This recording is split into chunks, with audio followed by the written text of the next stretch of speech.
തിരുവനന്തപുരം ആനയറയിൽ CPM party office ഒഴിപ്പിക്കുന്നു. അനധികൃതമായി പ്രവർത്തിച്ച കെട്ടിടമാണ് തിരുവനന്തപുരം കോർപ്പറേഷൻ ഒഴിപ്പിക്കുന്നത്. കോവിഡ് കാലത്ത് ഹെൽപ്പ് ഡെസ്കായി പ്രവർത്തിച്ച കെട്ടിടം പിന്നീട് പാർട്ടി ഓഫീസായി മാറുകയായിരുന്നു. രജീഷ് നരിക്കുനിയാണ് വിശദാംശങ്ങൾ നൽകുന്നത്. രജീഷ്, ഏത് കെട്ടിടമാണ് ഒഴിപ്പിക്കുന്നത്? എന്തടിസ്ഥാനത്തിൽ?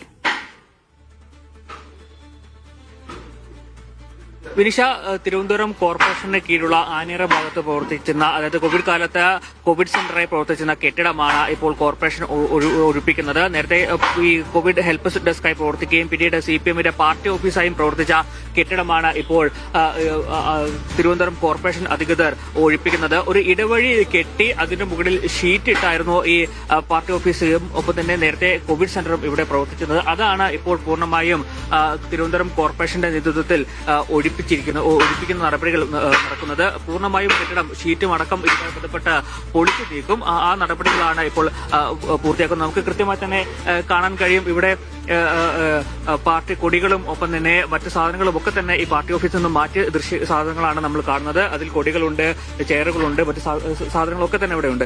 അപ്പോൾ CPMന്റെ പാർട്ടി ഓഫീസായി പ്രവർത്തിച്ച ഈ കെട്ടിടമാണ് ഇപ്പോൾ തിരുവനന്തപുരം കോർപ്പറേഷന്റെ നേതൃത്വത്തിൽ രാവിലെ ഒഴിപ്പിച്ചിരിക്കുന്നത്. ഇപ്പോൾ വാർഡ് കൌൺസിലർ നമുക്കൊപ്പം ചേരുകയാണ്.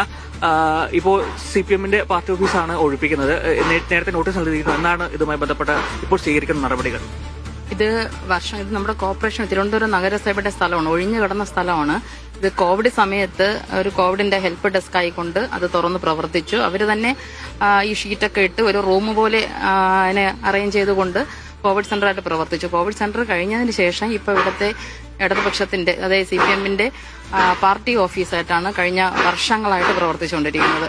അപ്പോൾ ഞങ്ങൾ അറിയിപ്പ് കൊടുത്തു. കാരണം നമ്മൾക്കിതൊരു പൊതുവായിട്ടൊരു ചെറിയൊരു പ്രോജക്റ്റ് കൊണ്ടുവരാൻ വേണ്ടിയിട്ട് ഇങ്ങനെ ഒരു ഇത് ഇപ്പോൾ അഴിച്ചു മാറ്റണം എന്നുള്ള രീതിയിൽ അവർക്ക് അറിയിപ്പ് കൊടുത്ത് നോട്ടീസ് ഒട്ടിച്ചു. പക്ഷേ അവരുടെ ഭാഗത്തുനിന്ന് ഒരു ഇതും ഉണ്ടാകാത്തത് കൊണ്ടാണ് ഇന്ന് ഹെൽത്തിന്റെ സ്ക്വാഡും നഗരസഭയുടെ ജീവനക്കാരും ചേർന്ന് അത് പൊളിച്ചു മാറ്റുന്നത്. ഇപ്പൊ അവിടെ ഈ കറണ്ട് അടക്കം ഉണ്ടായിരുന്നു. അതിന്റെ സംവിധാനം എങ്ങനെയാണ് ആ സമയത്ത് ഇവിടെ ഒരുക്കിയിരുന്നത്? ഇല്ല, കറണ്ടൊന്നും ഇല്ല. നമ്മുടെ ഈ കാണുന്നതാണ് നമ്മുടെ കോർപ്പറേഷന്റെ 4 നില ബിൽഡിംഗ്. ഇതിന്റെ ഏറ്റവും മേളത്തെ ബിൽഡിംഗ് എന്ന് പറയുന്നത് അതും ഇവിടുത്തെ CPMന്റെ പാർട്ടി ഓഫീസാണ്. അതിനകത്തും മീറ്റിംഗും എല്ലാം നടക്കുന്നത് അവിടെ തന്നെയാണ്. വർഷങ്ങളായിട്ട് അത് പാർട്ടി ഓഫീസാണ്. അവരുടെ ആ റൂമിൽ നിന്നും കറണ്ട് എടുത്തുകൊണ്ടാണ് ഇതിനകത്ത് ഉപയോഗിച്ചുകൊണ്ടിരിക്കുന്നത്. ഈ കോർപ്പറേഷൻ ബിൽഡിംഗ് എന്ന് പറഞ്ഞാല് ഇപ്പോൾ ശരിക്കും പറഞ്ഞാൽ പുതിയ ഭരണസമിതി വന്നതിന് ശേഷമാണ് ഇതിനകത്തുള്ള അഴിമതികളെല്ലാം ഞങ്ങൾ കണ്ടുപിടിക്കുന്നത്.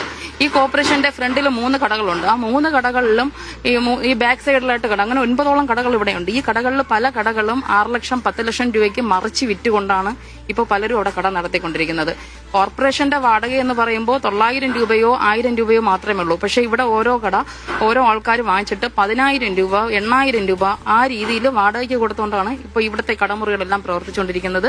എന്നാലും തിരുവനന്തപുരം നഗരസഭയുടെ ഭാഗത്തു നിന്നും അവർക്കെല്ലാം അറിയിപ്പ് കൊടുത്തിട്ടുണ്ട്.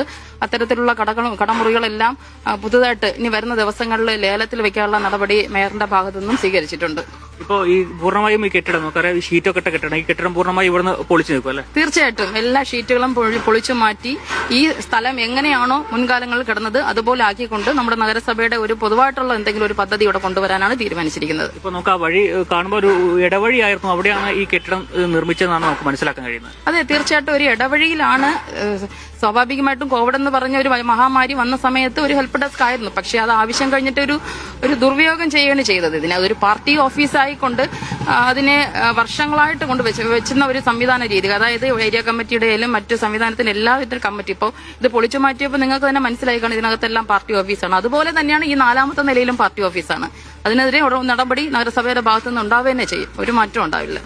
വിനിഷ, നമ്മൾ ഈ ദൃശ്യങ്ങളൊക്കെ കാണുന്ന പോലെ ഇതൊക്കെ അവിടെ നിന്ന് മാറ്റിയ സാധനങ്ങളാണ്. കൊടികളും ഒപ്പം തന്നെ പാർട്ടി ഓഫീസിന്റെ ലേഖനങ്ങളും പുസ്തകങ്ങളും ഒക്കെ തന്നെ ഇതിലുണ്ട്. എന്തായാലും കോവിഡ് കാലത്ത് ഈ ഹെൽപ്പ് ഡെസ്കായി പ്രവർത്തിച്ച കെട്ടിടമാണ് ഇപ്പോൾ തിരുവനന്തപുരം നഗരസഭയുടെ നേതൃത്വത്തിൽ